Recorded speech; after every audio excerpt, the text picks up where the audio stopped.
На својата пресконференција, градоначалникот Аце Куцевски изрази разочараност затоа што интелектуалната комуникација е заменета со најнизок вид на навреди, погадни зборови и комуникација која што не доликува на било кој граѓанин на Велес. На социјалните профили се случува нешто што е срам за Велес. Им порачувам на сите поединци, без разлика од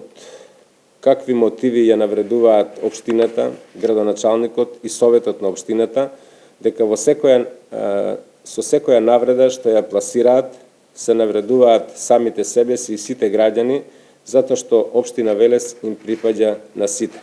Куцевски истакна дека ја прифаќа секоја конструктивна критика и се труди да одговори на сите предлози и идеи на граѓаните, но како што вели, немал намера по социјалните мрежи да полемизира со луѓе кои што немаат основна етичка култура, која треба да ја имаат сите велешани како граѓани на градот стожер на македонската култура. Градоначалникот Куцевски ги покани сите што пишуваат со омраза негативни мисли да ги преточат во позитивни идеи, предлози и активности, со што Велес би бил подобро и поубаво место за живење за сите генерации.